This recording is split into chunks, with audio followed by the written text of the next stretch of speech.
Amigas y amigos de la Casa de la Constitución, muy buenas noches. Es para mí muy grato estar con ustedes en este cuarto coloquio, donde vamos a tratar un tema del que mucho se ha conversado y del que no siempre se sabe tanto, que es el tema de la reelección de los parlamentarios.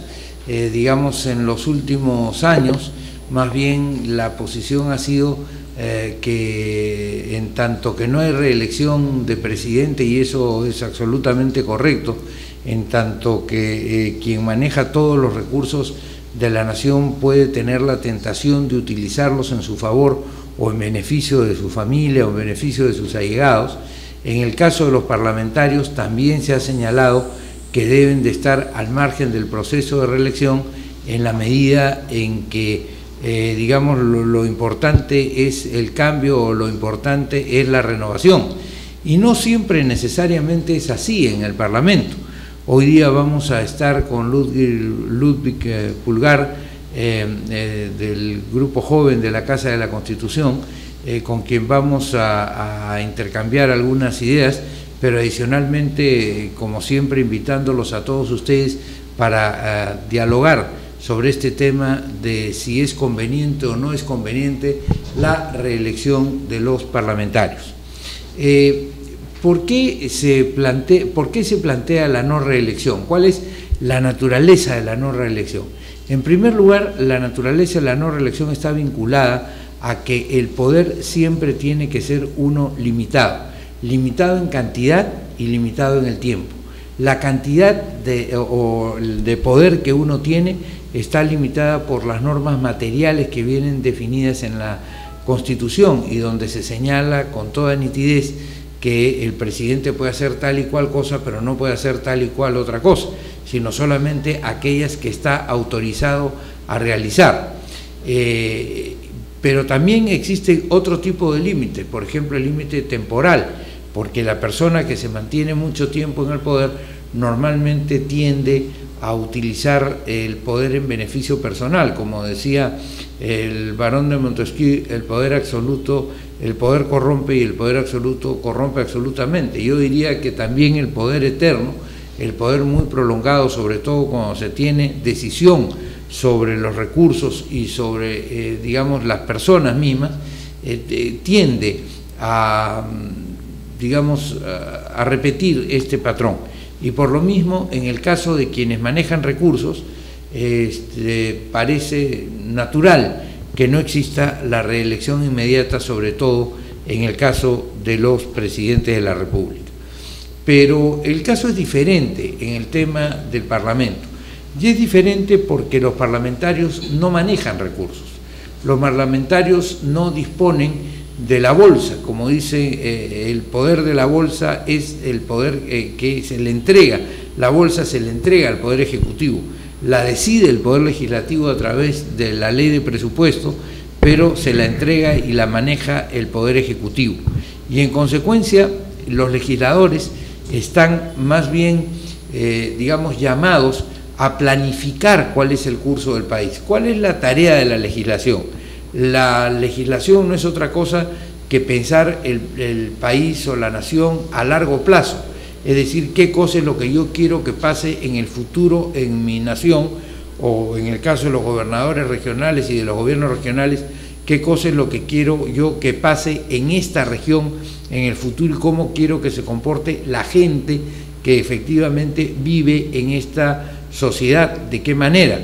Quiero que el tránsito sea de esta forma, quiero que sea de esta otra, etcétera, etcétera. Es decir, el parlamentario discute acerca de cómo va a planificar día a día el Perú. Cada ley es una norma que planifica el futuro, es decir, que establece normas de conducta, pero que no dispone de recursos, que no le entrega al parlamentario recursos para que éste pueda, digamos, gastarlos de la manera que quiera. Es más, en 1933, en la Constitución de 1933, existía una figura que se llamaba la iniciativa parlamentaria.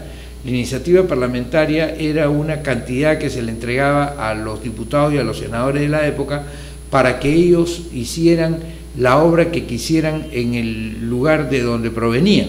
Es decir, en algunos casos hacían un camino, en algunos otros casos hacían una escuela, en un tercer caso hacían un hospital o dotaban de bandas de músicos a los colegios de la zona, etcétera, etcétera. Es decir, eran pequeñas cantidades en las cuales los parlamentarios tenían alguna iniciativa de gasto. Esto, por una cuestión de orden, fue, digamos, limitado en la Constitución de 1979 y se estableció inclusive que los parlamentarios no tendrían iniciativa en el gasto, en el sentido de que no podrían efectivamente plantear nuevas erogaciones al presupuesto de la República directamente. Entonces, el parlamentario participa de otro tipo de actividad. ¿Qué sucede en un parlamento?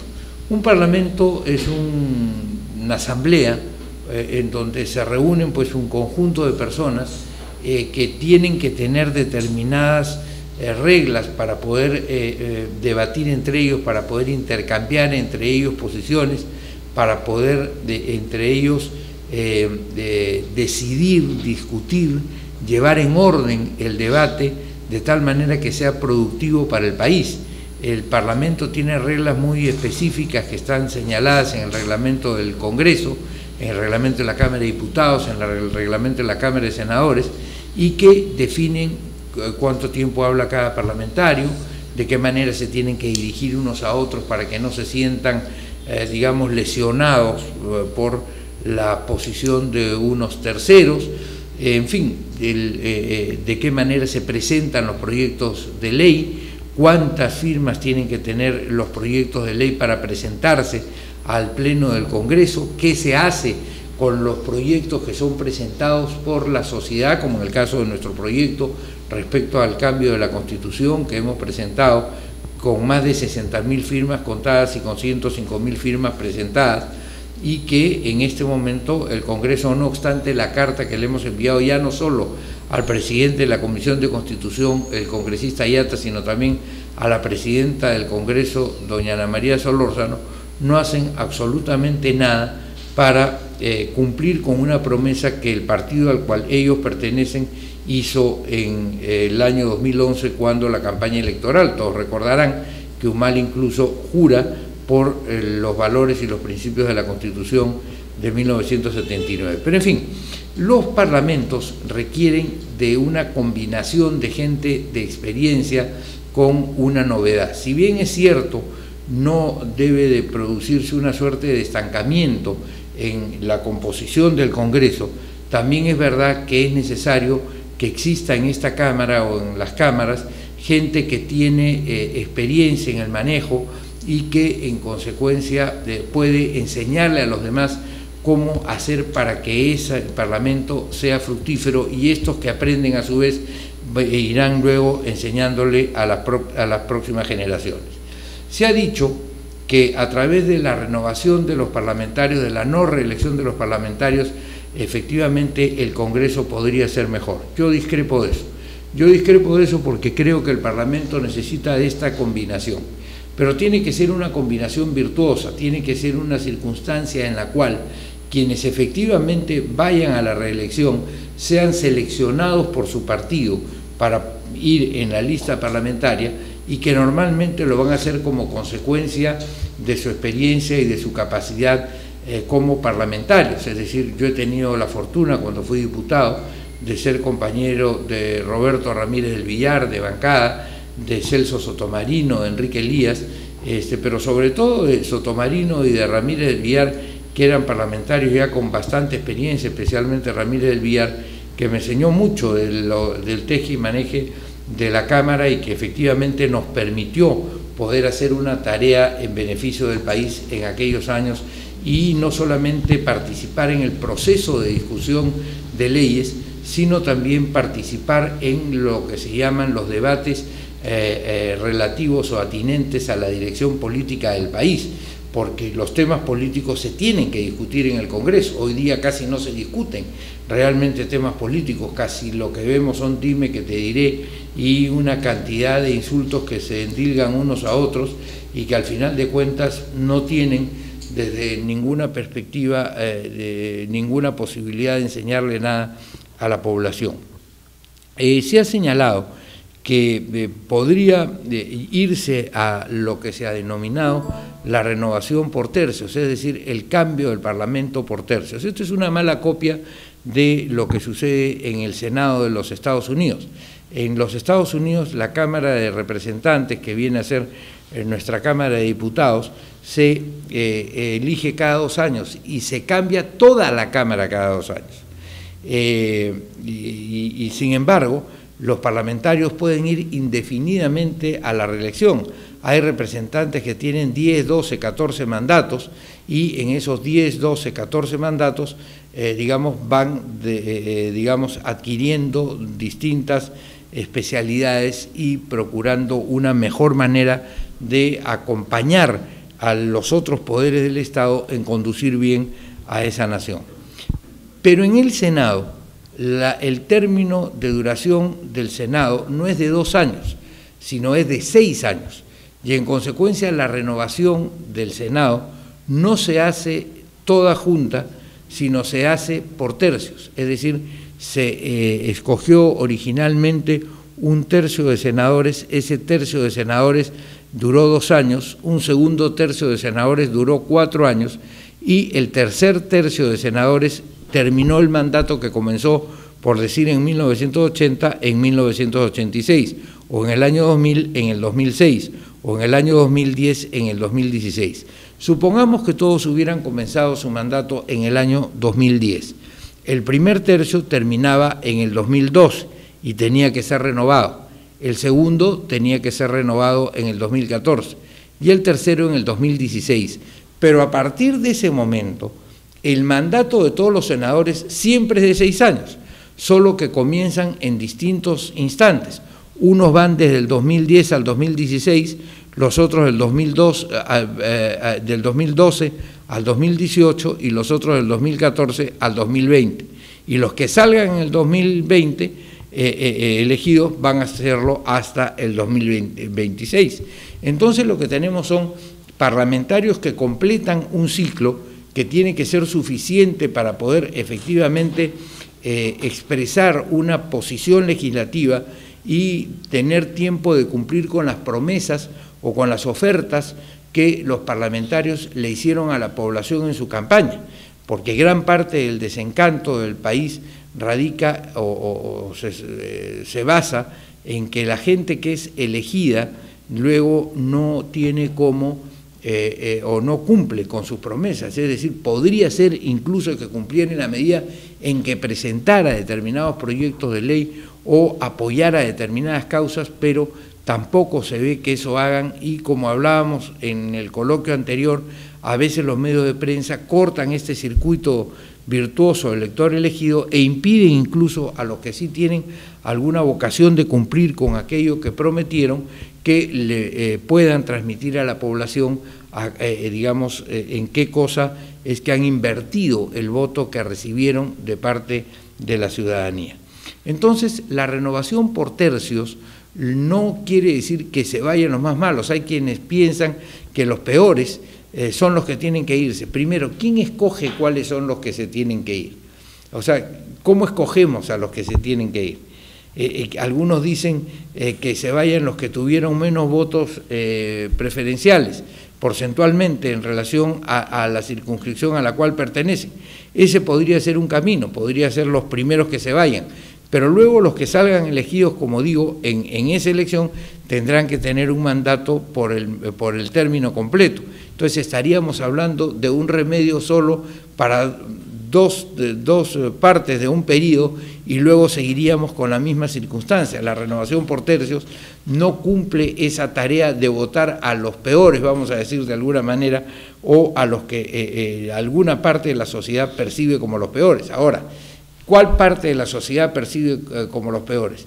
¿Quienes están en la posición A o quienes están en la posición B? Porque, para poner ejemplos simplemente del día de hoy, algunos pueden percibir a Bugatás como el peor, seguramente los contrarios a la línea del presidente Humala, y algunos pueden concebir a Mulder como el peor, o pueden concebir a Kenji Fujimori como el peor, o pueden concebir a, no sé, a Gabriela Pérez del Solar o a cualquiera como el peor. Entonces, ¿quién decide quiénes son los que se van primero? Entonces tendría que haber una regla clara que podría estar definida en relación al porcentaje de votos preferenciales que la gente obtuvo en la elección en la que salió elegida.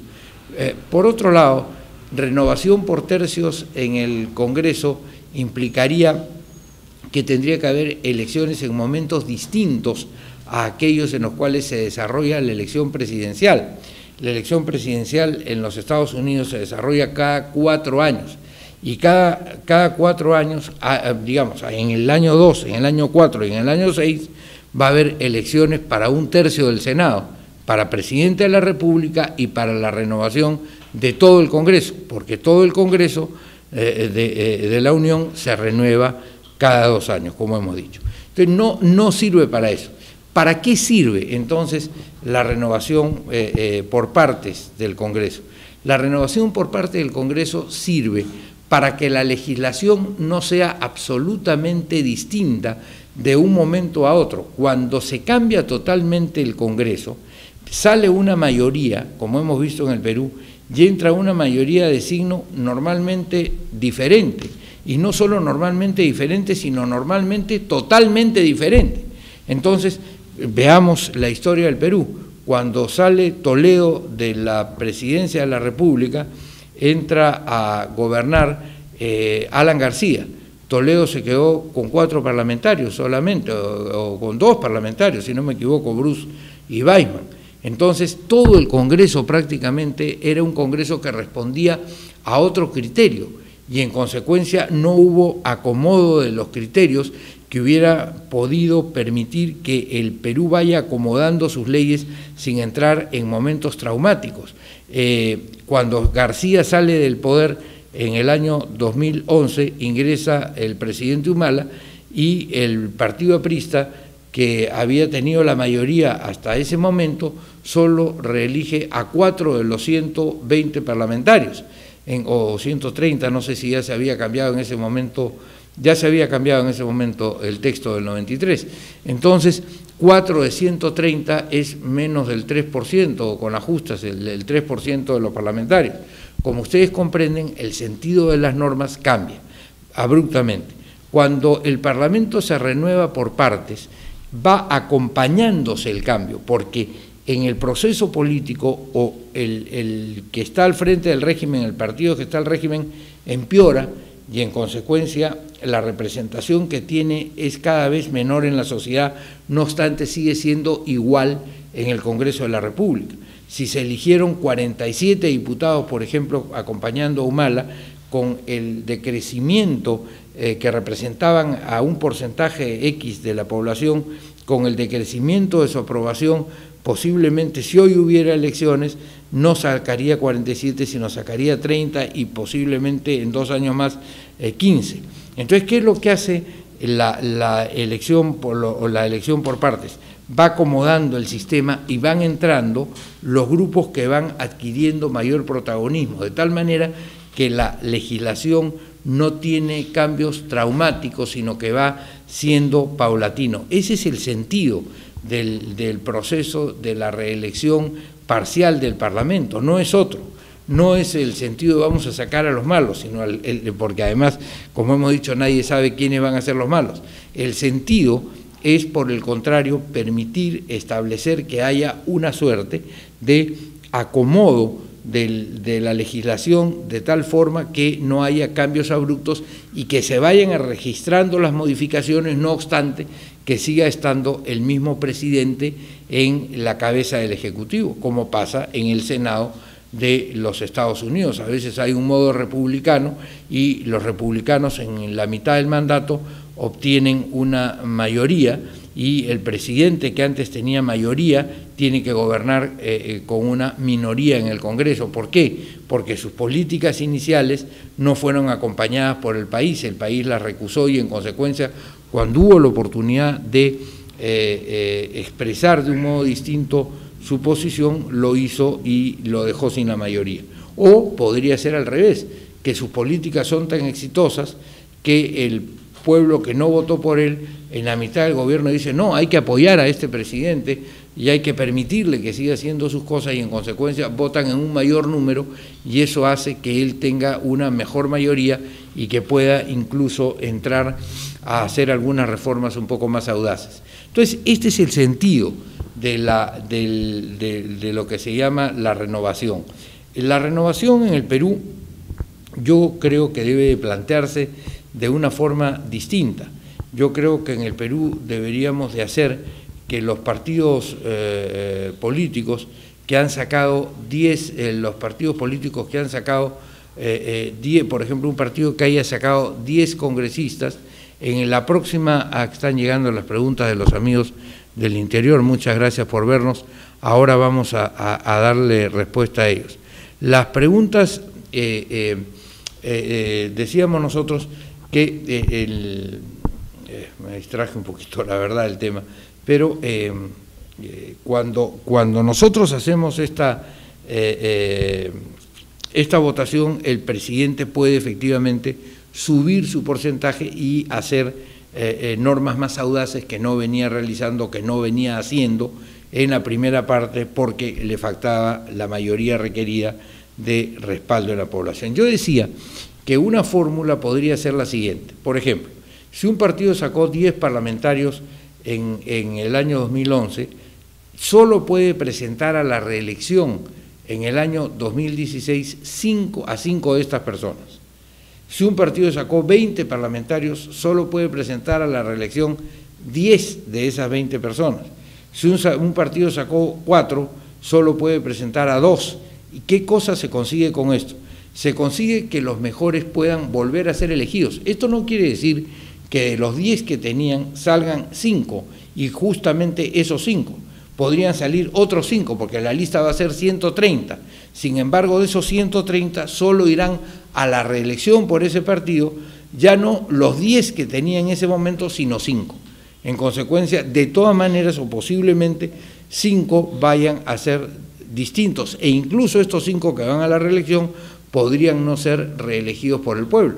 En consecuencia, nos permitirá esta fórmula contar con el conocimiento de los que precisamente por ser estimados por la población sean reelectos, y que puedan transmitir esa experiencia, pero a la vez tener todo un flujo de gente nueva que se va incorporando al proceso político. Entonces, esta es una manera con la cual desatornillamos a la gente de las curules y eventualmente permitimos a la vez que los partidos puedan presentar a sus mejores cuadros para que puedan seguir haciendo esa docencia, no solo con relación a su partido, no solo con relación al resto de los parlamentarios, sino también con relación al país, que debería de estar gratificado con debates de mucho mayor contenido político, la verdad, donde se discutan más ideas, donde efectivamente podamos nosotros avisorar hacia dónde es que se quiere llevar al país, y no simplemente estar en una suerte de carrera con vendas en donde nadie sabe para dónde realmente se está dirigiendo. Y ese es uno de los temas centrales que se logra cuando hay un parlamento, digamos, de gente preparada, de gente capaz, y que combina ese parlamento la juventud o la novedad con la experiencia, y ese es el tema.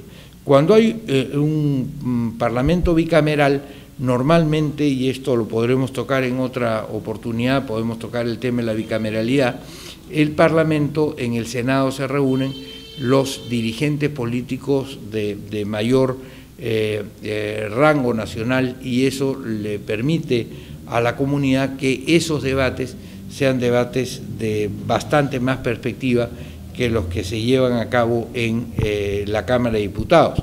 Sin embargo, la Cámara de Diputados tiene el gran mérito también de incorporar estas ideas nuevas que se van presentando permanentemente en el país, y de ir representando cada vez estas mejores tendencias. Vamos a hacer un pequeño corte ahora y continuamos luego con las preguntas de Ludwig en primer lugar, y de nuestros amigos que nos han hecho algunas preguntas ya por el internet. Ya saben, pueden entrar a través de su propio de www.casadelaconstitucion.com. Ustedes pueden hacer las preguntas que les parezca pertinentes. Audio Jungle.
Por Venezuela, pero por toda América Latina. Creo que hay valores superiores que la política tiene que recuperar. Y el presidente es tu servidor también. Que defendamos la democracia, que nos formemos en democracia.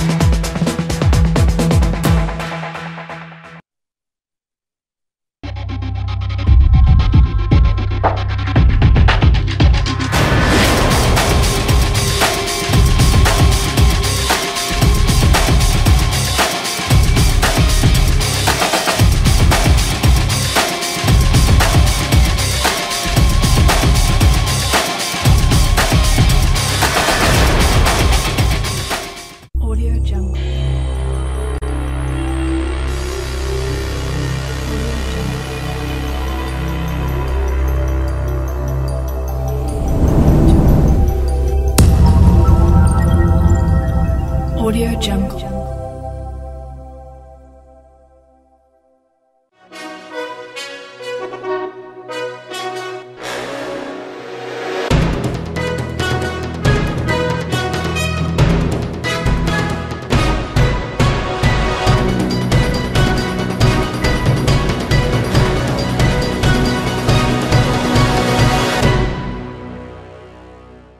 Volvemos con el cuarto coloquio de la Casa de la Constitución. Vamos a darle la palabra a Ludwig Pulgar para que formule sus apreciaciones o realice su pregunta. Ludwig. ¿Qué tal, doctor Borea? Muy buenas noches, doctor Cristian Pardo. Muchas agradecido por la invitación. Soy miembro del Foro Democrático Juvenil, que está acá en la Casa de la Constitución también. Así es. Y bueno, en la cual digamos, hacemos ciudadanía y formamos nuevos líderes con visiones políticas, ¿no? La verdad que es un tema que se ha vuelto a la agenda, digamos, por la situación que salió la ley en la cual ya no permitía las reelecciones a alcaldes y a gobernadores regionales. Y bueno, por eso escuchaba al presidente regional de Trujillo que decía, y entonces, ¿por qué no se les permite la no reelección a los congresistas? Porque bueno, había seguramente un resentimiento de parte de las autoridades locales y regionales. Y a lo que usted estaba comentando, me parece muy buena la idea en la cual usted decía que se renueven, o sea, que vayan a la reelección, pero solamente, digamos, la mitad de los partidos que han sido elegidos. se han entrado 10, solo 5 irían a la reelección. Pero ahora pasaría, se respetaría una democracia interna dentro de los partidos. ¿Cómo el partido de repente elegiría, sabes que ustedes 5 se van a la reelección y ustedes no se van? O sea, ¿cuáles serían los méritos? Y aparte de eso, ¿qué pasaría si de repente uno de los que se van a la reelección están ya involucrados en algún proceso digamos, de corrupción o algún escándalo mediático que ha sucedido? Bueno, mira, ese es un tema que tocaría efectivamente decidirlo a los partidos. Si los partidos quieren hacerse el harakiri, quieren enviar a un candidato que tiene X cuestionamientos, yo creo que el pueblo va a votarles en contra. En consecuencia, yo creo que hay que dejar que el juego político fluya y no pretender convertirnos en todo momento en policía de cualquier denuncia, que no siempre se hace con la mejor intención, sino que muchas veces se realizan con el propósito de, digamos, anular a alguna persona que está en la carrera política. Y los medios, como hemos visto, se prestan rapidísimamente a este tema, es decir, como eso propicia escándalo y el escándalo propicia ventas o propicia rating, entonces felices y muy bien, hay que acusar a Juan y a Pedro de cualquier cosa. Entonces, hablemos un día sobre el tema de democracia interna en los partidos. Yo no sé, en fin, al fin del programa decidiremos si es que hablamos la próxima semana de bicameralidad, o si hablamos de democracia interna, o si hablamos del voto preferencial, que es otro tema importante, ¿no es verdad? Pero yo sí creo que la posición del presidente del gobierno regional de Trujillo, bueno, se basa simplemente que, no obstante ser rector de la universidad, aquí efectivamente nos demuestra, como él mismo dijo, que jamás ha leído un libro, porque si hubiera leído un libro se habría dado cuenta el rector de una universidad, ¿no es verdad?, cuál es la naturaleza por la cual se hace diferente el Parlamento del Poder Ejecutivo, ya sea un Poder Ejecutivo nacional que un Poder Ejecutivo regional. Sus gobernadores regionales, sus miembros del Consejo Regional, esos podrían ser reelegidos. Ellos no manejan el dinero, el que maneja el dinero es el presidente del gobierno regional. Entonces cuando las cosas son de naturaleza distinta, le corresponde distinta legislación, distinta, digamos, normativa, ¿no es verdad? Es así. ¿Y sería una reelección, digamos, perpetua? O sea, las veces que quisieran pudieran reelegirse.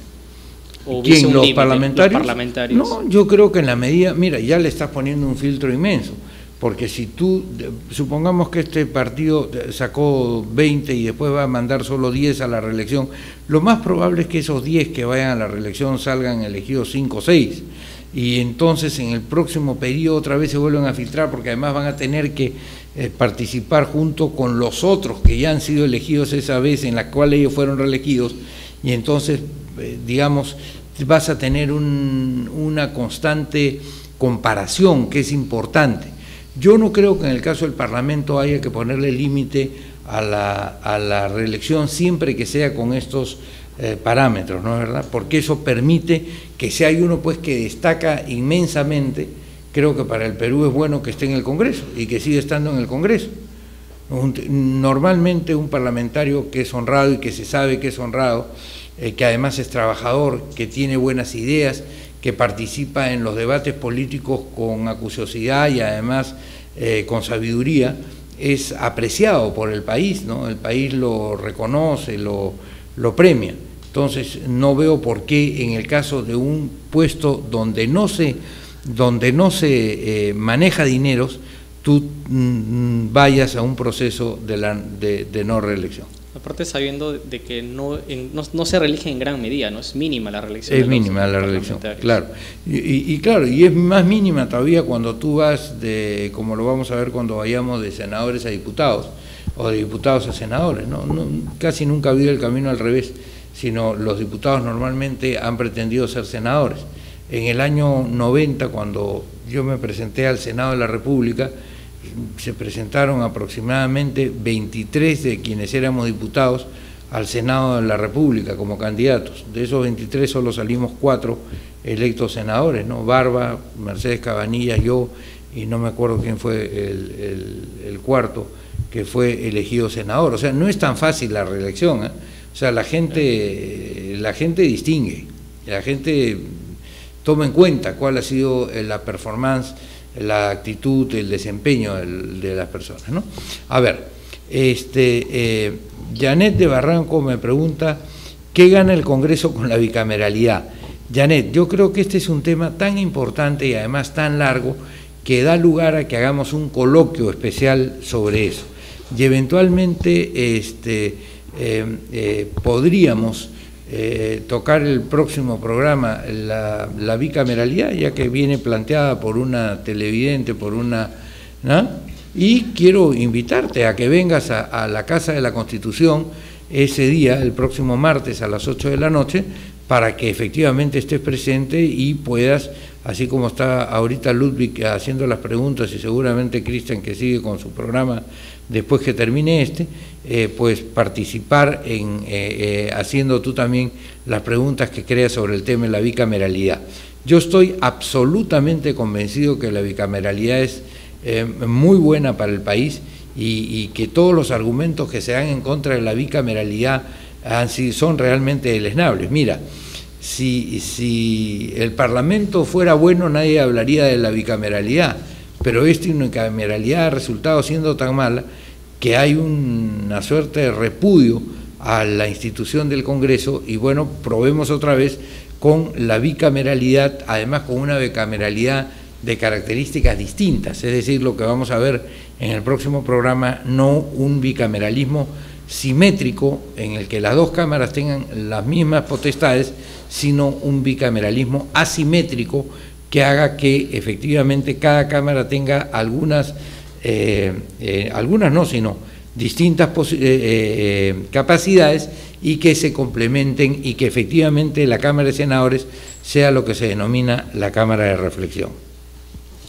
Hay otra pregunta de Ricardo que nos pregunta desde La Molina, ¿cómo se distribuirán las funciones con la bicameralidad? Que tiene que ver justo con la pregunta de Janet y con la respuesta que acabo de dar. Y también te invito, Ricardo, si quieres venir la próxima semana, el día martes a las 8 de la noche en punto, ven un poco antes, aquí a la Casa de la Constitución, General Córdoba, esquina con Camilo Carrillo, en Jesús María, a la espalda del Ministerio de Salud, y eventualmente pues podremos participar con tus inquietudes también en el programa. Manuel de Chorrillos me hace una pregunta, ¿cuánto ganarían los congresistas y los senadores? Este es un tema sumamente interesante, y es sumamente interesante porque en el Perú hemos llevado al nivel de demagogia lo que debe de ser el sueldo de los altos funcionarios de la República. Y yo en esto quiero ser claro, porque a mí no me gusta hablar para ser el mejor amigo, sino hablar lo que yo creo que es bueno para la nación, con el propósito de que se pueda obtener en el país los mejores cuadros y las mejores gentes. Como dicen los americanos, y en eso tienen razón, si tú quieres monos por sirvientes, entonces págale manís. O sea, si tú pagas manís, lo que vas a tener es monos por sirvientes. Entonces, de lo que se trata es que a las personas que van a dedicar su vida y que deben dedicarla con honradez a realizar las tareas de la más alta magistratura de la nación, hay que pagarle un sueldo que, si bien no le permita o no le alcance o no le llegue para ahorrar, por lo menos le sirva para no gastarse sus ahorros, es decir, para que durante ese tiempo pueda hacer un paréntesis en su vida económica y que sin enriquecerse, porque como siempre hemos dicho, cuando uno entra en la vida política tiene que ser claramente consciente que tiene que hacer un paréntesis en su vida económica, tampoco venga un decrecimiento en estos años en los cuales va a ser un servicio a favor de la nación. Cuando se rebajó el sueldo de los parlamentarios a 15.000 soles, que puede parecer mucho, efectivamente tomando en cuenta lo que muchas personas ganan en el país, sin embargo, es un trabajo absolutamente importante, como lo es el de ministro de Estado, como lo es el de los técnicos que trabajan en el Poder Ejecutivo. Cuando no pagamos bien como Estado, entonces lo que va a suceder es simplemente que esa gente se va a ir a trabajar a la empresa privada, o que van a postular al Congreso de la República no con una sana intención de servir a su país, sino al contrario, de ver de qué manera recuperan todas las inversiones que hacen, como hablábamos en la semana anterior, con todas estas campañas que se le obliga a hacer a los candidatos como consecuencia del voto preferencial y como consecuencia de que la televisión está cerrada para el debate político y que solamente se abre en la medida en que los propietarios o los conductores de los programas quieren, entonces los obligan a una inversión muy grande. Entonces esto es malo para el país. Entonces ahí debemos de fijar una cantidad que sea suficiente para que una persona que va a servir a la nación pueda estar, digamos, económicamente tranquila, sin gastarse sus ahorros, pero también claramente determinado que como es una buena cantidad, tampoco tiene por qué echar mano a otros recursos que no sean los que le corresponden como servidor del país. Otra pregunta más, Yesenia Meili de Ancash nos pregunta cómo puede participar en la Casa de la Constitución. A través de los programas, viéndolos, y eventualmente puedes ayudarnos mucho. Yo te sugeriría que si puedes contactarte en la Casa de la Constitución con Ismael Otárola, le escribes un correo, te comunicas por ella a la Casa de la Constitución, y eventualmente el teléfono de nuestra Casa de la Constitución es 433-6061, 433-6061, y en ese sentido ustedes pueden llamar 01, ya que estás en Ancash, 433-6061, te comunicas con Ismael Otárola y te pones de acuerdo, dependiendo de cuáles sean tu vocación. Es decir, tu vocación puede ser docente, tu vocación puede ser, digamos, de transmitir estas ideas, de promover debates. Por ejemplo, sería interesantísimo si contigo podemos empezar a promover un debate entre los ciudadanos de Ancash y con un grupo joven o con el grupo que te acompaña respecto a los temas que importan a Ancash, ¿no es verdad? Entonces, esta es una manera. No sé qué otra pregunta tenemos sobre el tema. Edilberto. A ver, Edilberto, te van a pasar el micro.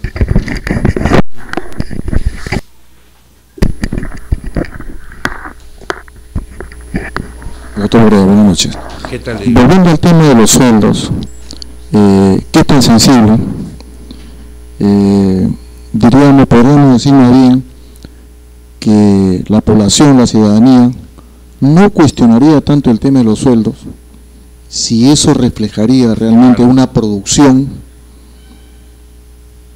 en las decisiones que contribuyan al mejor desarrollo del país desde el Congreso de la República.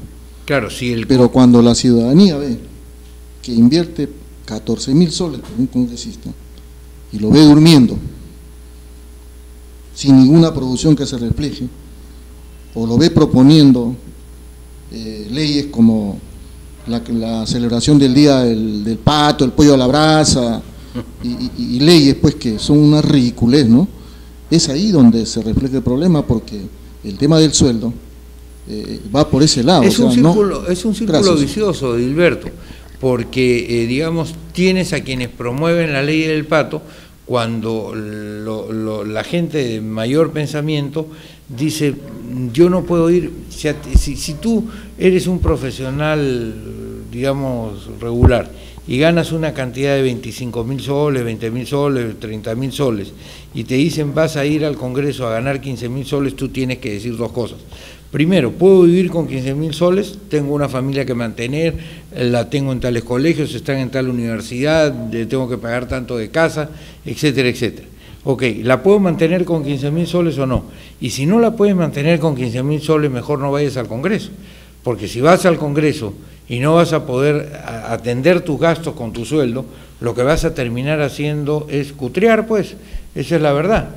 Y de eso no se trata, al contrario. Entonces, cuando tú tienes a gente que eventualmente, o sueldos que efectivamente permiten que la gente que tiene una mejor preparación o que ha tenido una mejor posición como consecuencia de su preparación vaya al Congreso, entonces lo que es muy probable es que efectivamente decidan ir. Si tú a ese que gana 25.000 en una empresa, y que es un buen científico y que conoce, por ejemplo, de temas agrarios, le dices anda al Congreso y vas a ganar 25.000 soles, a él le puede interesar, Pero si le dices vas a ganar 15.000 soles, va a decir, bueno, no puedo porque si no me estaría yo mismo condenando a ser deshonesto.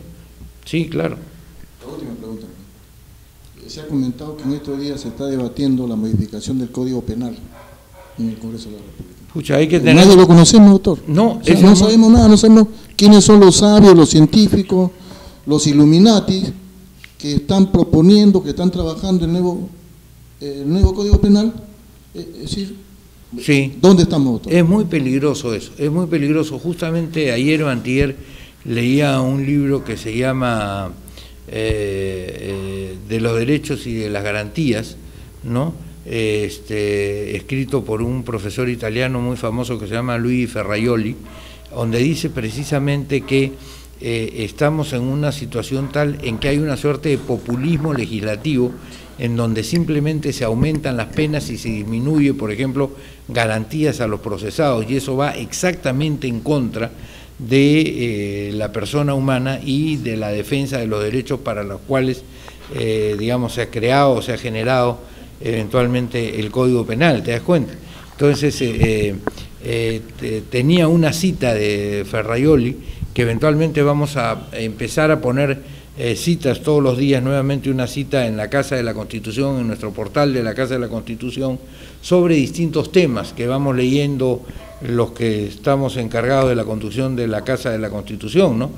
Ferraioli, Cano, en fin, hay cosas interesantes. Yo ahorita, por ejemplo, estoy leyendo la biografía de Lyndon Johnson y la historia del Senado de los Estados Unidos en los últimos 80 años, y realmente hay partes que son apasionantes, ¿no?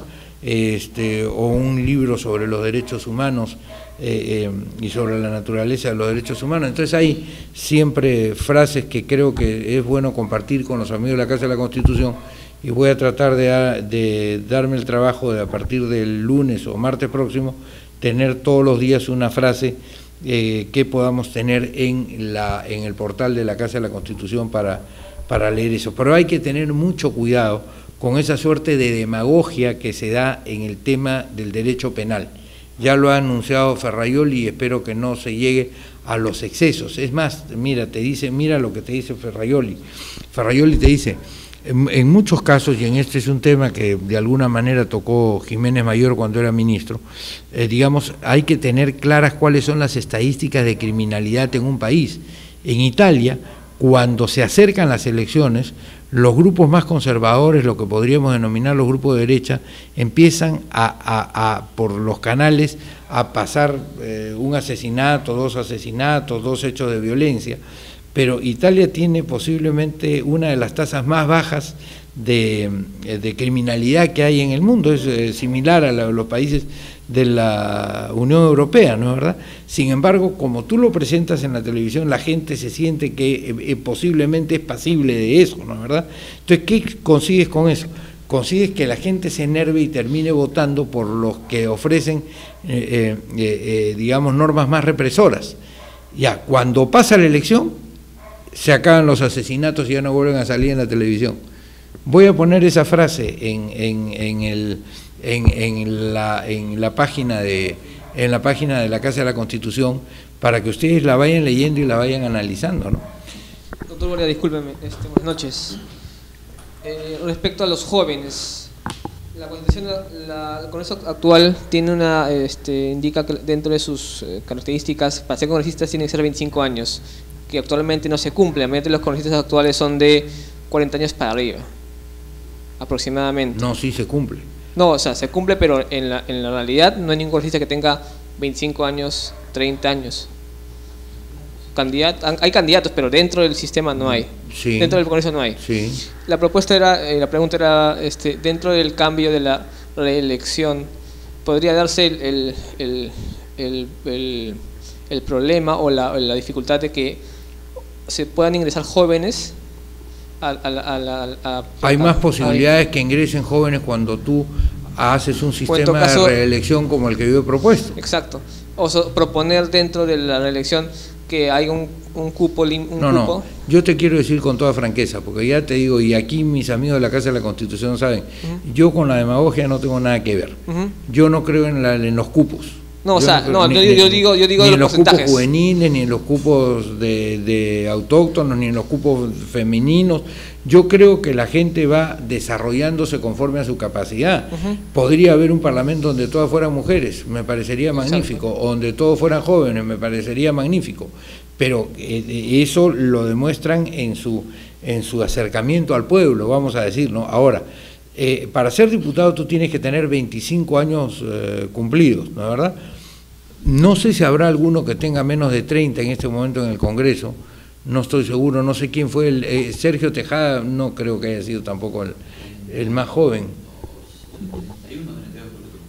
Bueno, no sé, pero en todo caso era un hombre joven, una persona. Yo fui elegido diputado a los 33 años y senador a los 38 años.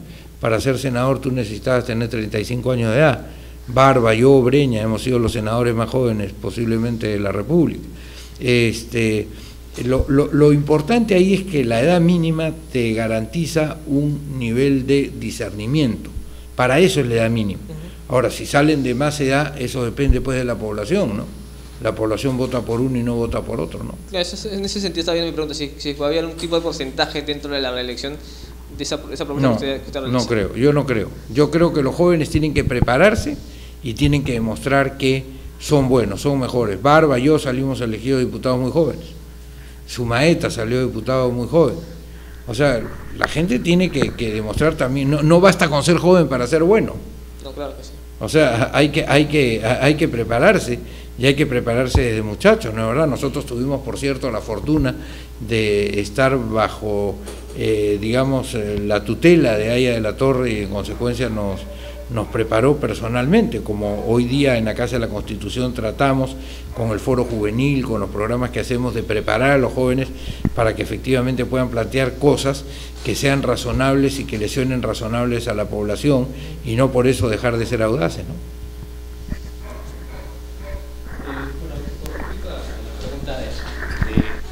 José, yo quería comentar que, por decir, usted da el ejemplo de Haya, ¿no? Y Haya, Mariátegui no necesitaron un cupo de jóvenes para hacer lo que han hecho. Así es. Entonces también pasa porque los mismos jóvenes, las y los jóvenes se den un espacio. Así es, se abran su espacio. Claro. Claro, y efectivamente eso es lo que tiene que suceder. Nosotros lo vimos, por ejemplo, con el foro universitario, cuando en la lucha contra la dictadura, los que tenían el protagonismo de las calles no eran los sindicatos que se habían arrugado, no eran los partidos políticos que casi habían desaparecido, sino era el foro universitario. Es decir, una cantidad de muchachos impresionante, que de entre 18 y 30 años, de esa época, estamos hablando de hace casi 20 años, hoy día esos muchachos deben tener pues 38, 30 años, 35 años, que hicieron posible que el Perú tomara conciencia que había que repudiar a la dictadura, ¿no? Entonces los jóvenes no solamente fueron flor de un día, como en el caso, por ejemplo, de los Pulpines, ¿no, verdad? Sino que fueron gente que se preparó políticamente con Ángel Delgado, con Rodríguez Rabanal, con De la Flor, con Julio Kotler, con Enrique Bernales, con quienes, digamos, servían de maestros en la Casa de la Constitución, y que pues salieron a la lucha, y hay muchos de ellos que hoy día triunfan en sus distintas materias, ¿no? Tienes alcaldes exitosos como Quique Peramás, por ejemplo, el alcalde del Rímac, que acaba de conseguir algo importantísimo, que es que su distrito sea reconocido como Patrimonio Cultural de la Humanidad. Eso es, todavía el Perú no le ha tomado el peso a esto que ha conseguido este joven alcalde de buena preparación. Él se formó más bien con Bedoya y con el grupo de los social cristianos, con Ramírez del Villar, con Polar, con la gente de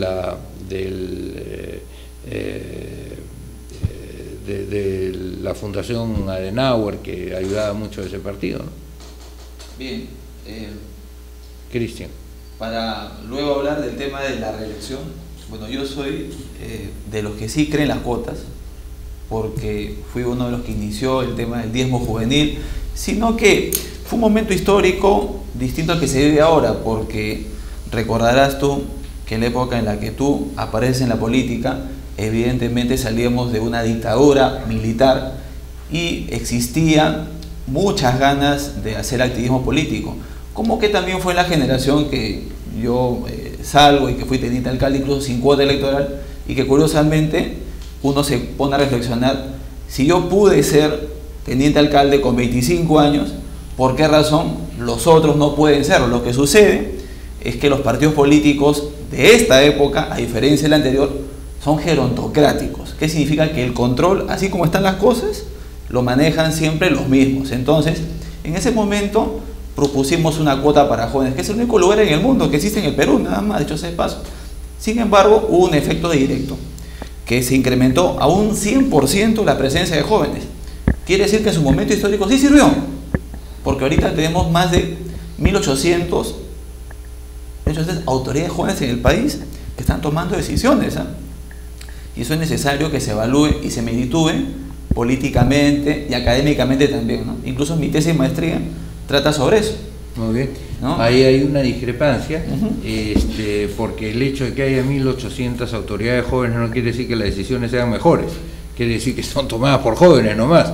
O sea, todavía no hemos entrado al tema de la calidad, y el tema de la calidad es fundamental. Ya te digo, a mí me da igual si son jóvenes, si son mujeres, si son hombres, si son gordos, si son flacos, eso no interesa, lo importante es la calidad de la decisión y la preparación. Ahora, ¿qué es lo que sucede? Los partidos actuales no son gerontocráticos. En primer lugar, hablar de partidos actuales casi me parece una exageración. O sea, hoy día no son franquicias electorales. Claro, ese es el problema. Exactamente. Y en segundo lugar, yo no creo que sean gerontocráticas. Yo creo que son plutocráticas, es decir, están más vinculadas a ver quién tiene más para meterlo en la lista para que apoye a la campaña del partido. Eso tiene que ver también con lo que hablamos la semana anterior respecto a que la prensa no cumple su papel de promover la democracia. Como ven ustedes, amigos, todos estos temas están interrelacionados. Entonces, en estos coloquios conversamos sobre estos temas, intercambiamos ideas, hay ideas discrepantes, hay ideas similares, de eso se trata la democracia. Lo importante es mantenernos siempre, digamos, debatiendo y haciendo posible que en este intercambio el Perú vaya escogiendo las decisiones que cree correctas para su futuro.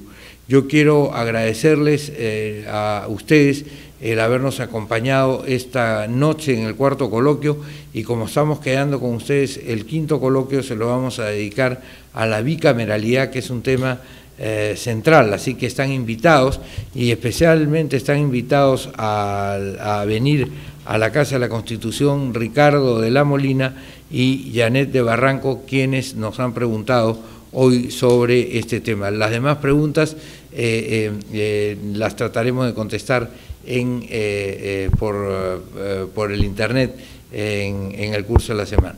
Muchas gracias a todos ustedes y Dios mediante, hasta el próximo martes a las 8 de la noche. Si no tuvieron tiempo de ver completo el programa, ustedes pueden encontrarlo en el YouTube, en Casa de la Constitución. Si alguno de sus amigos no lo vio, pero a ustedes les pareció interesante, pueden recomendárselos, y puede ver también en el YouTube de la Casa de la Constitución no solamente este programa, sino todos los programas que se han hecho como coloquios, o todos los programas de todos quienes participamos en este esfuerzo de la Casa de la Constitución. Gracias y hasta la próxima semana.